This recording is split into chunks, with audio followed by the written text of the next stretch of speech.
My faith is being tested daily. April 2024, domestic violence revisited my life. Not in a physical aspect, in all other regards, like mentally, emotionally, financially, to say the least. To uproot myself and my children to a new state for our safety. That in itself was thousands of dollars. I had to obtain a lawyer again for our safety.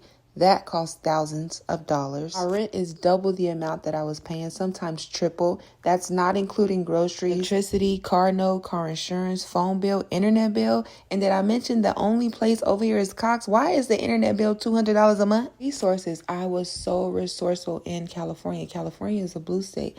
I moved to, just put it like this, if you call 201, they're going to tell you, I'm sending you my sincerest concepts of thoughts and prayers. That's about it. There is no resources. Pero there is none. Do you hear me? Ain't no tissue, ain't no pantries, ain't no...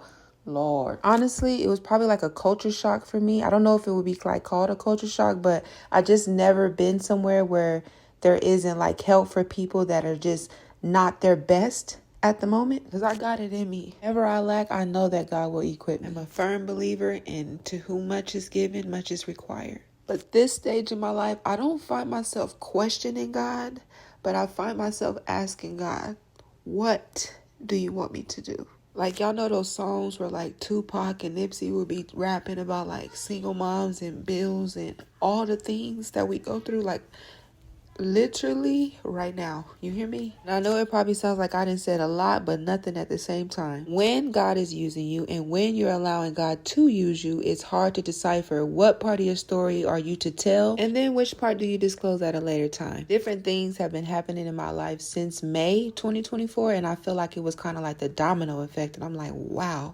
This is a lot. I'm saying May because on April 30th, my daughter's birthday, the sheriff knocked on my door and said that here's some paperwork. Your children's father is serving for custody.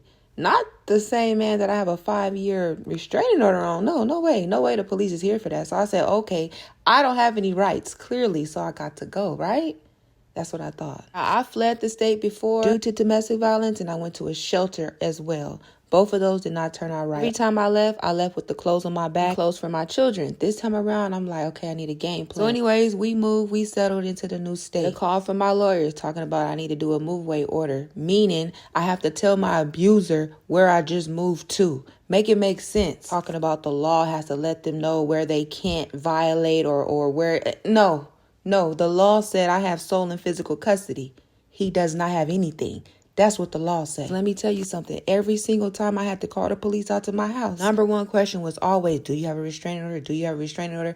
Boom, get the restraining order, and it still don't hold no weight. It still is a piece of paper. That piece of paper does more harm than anything, in my opinion. Imagine somebody abusing you, and then you going to tell the police, and then the police going to serve the abuser and say, hey, they told on you, now stay away from them. They going to say, okay, officer, will do. Never matters if the person has a history, if the person is a felon, none of that matters. They do not care. Let that shoe be on the other foot. Let me be an unfit mother. Let me move how some of these men move. I wouldn't even be blessed to have my children in front of me. You understand me? I could flood my timeline with Purple Hearts all I want to. This is enough. I'm tired of my life being in the palm of somebody else's hand still. After I've left, after I no contact, after I trying to move on, I'm still trying to heal and recuperate after domestic violence. Like, this is not okay. When do I get my life back?